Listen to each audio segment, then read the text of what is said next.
Société, droit et liberté avec Frédéric Bérard à C'est jamais pareil. Bonjour Frédéric Bérard.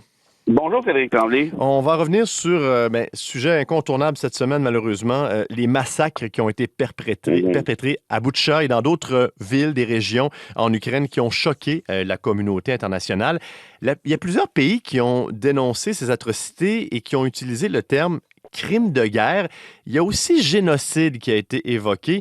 On se demande si c'est juste et à quel moment on peut, disons, utiliser ce terme et sa portée en droit international. Est-ce qu'on a une définition claire et définitive de qu'est-ce que c'est qu'un génocide? Le droit international est toujours un peu flou par définition et surtout d'application très, très variable. En d'autres termes, souvent les puissances lui font dire ce qu'elles souhaitent bien.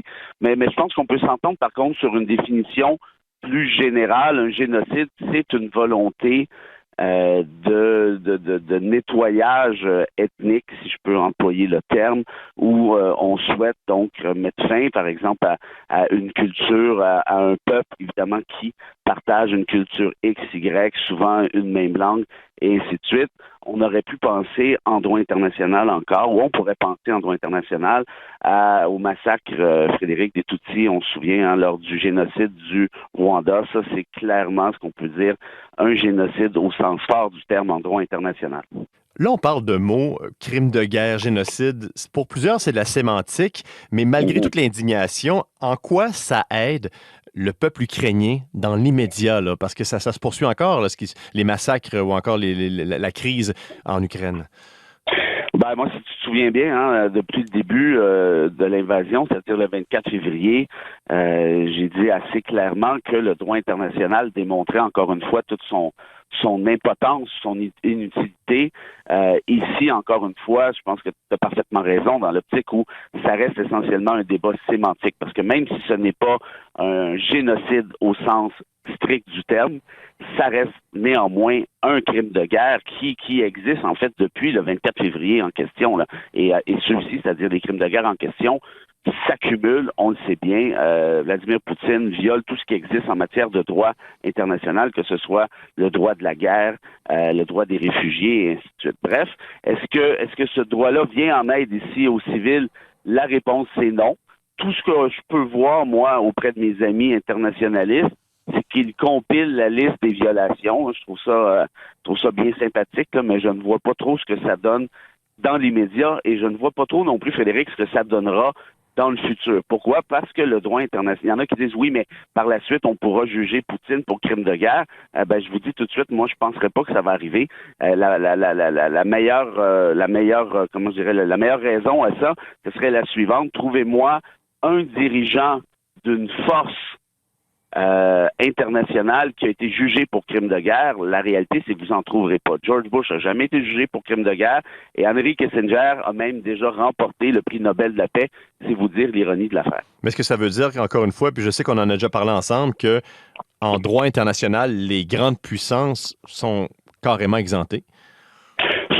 Sont non seulement exemptées, mais en plus de ça, ce sont elles qui fixent les règles du jeu.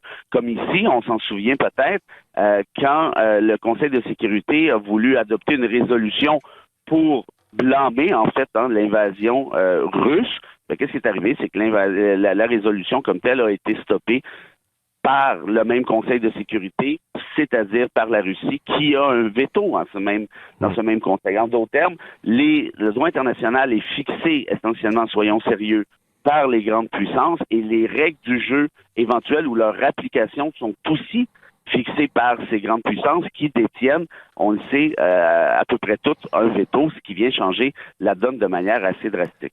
Parlons-en justement de ce veto parce que le président ukrainien s'est adressé hier au Conseil de sécurité de l'ONU en présence de membres de la Russie qui étaient là.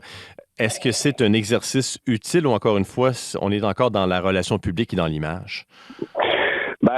Moi, la façon que je le vois, puis je l'ai vu de la même manière lorsque Zelensky s'est adressé aux parlementaires ici à Ottawa ou quand il a fait la même chose devant le Congrès américain ou encore devant le Parlement britannique, moi, je le vois comme étant un cri du cœur. Et c'est ce qui me déboussole, ce qui me désarme, Frédéric, c'est de voir justement ce gars-là qui dit, écoutez, votre droit international est violé à 1 million de 1000%. aidez-nous, parce qu'une fois qu'il aura terminé avec l'Ukraine, il s'aventurera vers d'autres pays, probablement ceux de l'OTAN. Faites quelque chose, venez nous aider. Or, la réaction occidentale, c'est quoi? C'est de dire, oui, mon ami, lâche pas mon ami, comme disait Justin, t'es champion de la démocratie, mon ami. Mais je pense pas que Zelensky ait le goût de se faire dire qu'il est champion de quoi que ce soit. Zelensky a le goût de se faire dire, c'est bon, on va aller t'aider. Or, la réalité, c'est qu'on ne le fait pas parce qu'on craint, évidemment, la menace nucléaire, qui, elle aussi, de toute façon, est une violation du droit international. Alors, tout ça pour dire quoi? Pour dire que on peut les accumuler, les violations, on peut les inscrire sur une petite liste, on peut faire un bilan, mais la réalité, c'est que tant et aussi longtemps qu'on ne vient pas donner un coup de main à l'Ukraine, celle-ci risque de se faire raser et on le voit ce qui se passe avec les civils, les attaques russes envers ces mêmes civils, tu en parlais d'entrée de jeu, sont non seulement épouvantables, mais ce sont parmi les pires violations du droit international possibles. Or, qu'est-ce qui se passe à ce niveau-là? Ben, on le sait très bien, absolument rien. Puisque, en terminant, on va revenir sur ces images très dures, des images maintenant même horrifiques qu'on a pu voir depuis le début de la semaine. On sait qu'il y a des images comme ça qui ont changé parfois le cours ou dans l'histoire. On pense lorsqu'on a découvert les camps de concentration après la Deuxième Guerre mondiale. Au Vietnam, l'horreur un peu des bombes au napalm, par exemple. Je me demande si les images qu'on avait au début de semaine, à ton avis, est-ce que ça pourrait faire changer? Est-ce que ce sera les éléments, même si on avait déjà d'autres indices, est-ce que ça pourrait faire en sorte que la communauté internationale bouge davantage et que finalement, on décide d'agir différemment? Ben, tu as raison de le mentionner. Je pense que tu soulèves un argument absolument pertinent. Hein. Souvent, ça reste un peu théorique, mais quand on voit les images d'atrocités, l'opinion publique devient plus sensible dans le bon sens du terme. Ceci dit, je ne crois pas que ça change grand-chose au final, malheureusement. On sait très bien, l'Occident sait très bien ce qui se passe actuellement avec les Ouïghours en Chine, hein, qui est un peuple musulman, qui est en train de se faire génocider. Il y a plus de 1 million de Ouïghours qui sont détenus actuellement dans des camps de concentration chinois. Et qu'est-ce que fait l'Occident? Absolument rien. Pourquoi? Parce que c'est la Chine. Or, la réponse, malheureusement, risque d'être la même en ce qui a trait à la Russie, rattaché encore une fois à toute la dynamique du Conseil de sécurité et du droit international, entre guillemets. On espère se tromper, Frédéric Bérard. J'espère me tromper à 1 million de 1000%, qu'on se comprenne bien. Puis je suis content qu'on puisse avoir ce genre de discussion-là. Frédéric, merci d'amener ça à ton antenne. Je sais que c'est très, très sensible et c'est déchirant pour moi d'y aller de la petite analyse que je viens de faire, parce que j'aimerais bien mieux, évidemment, être en sens tout à fait inverse, mais bon, on me demande de dire la vérité, non pas seulement ce que je souhaite. Rendez-vous la semaine prochaine. Avec plaisir. Au revoir.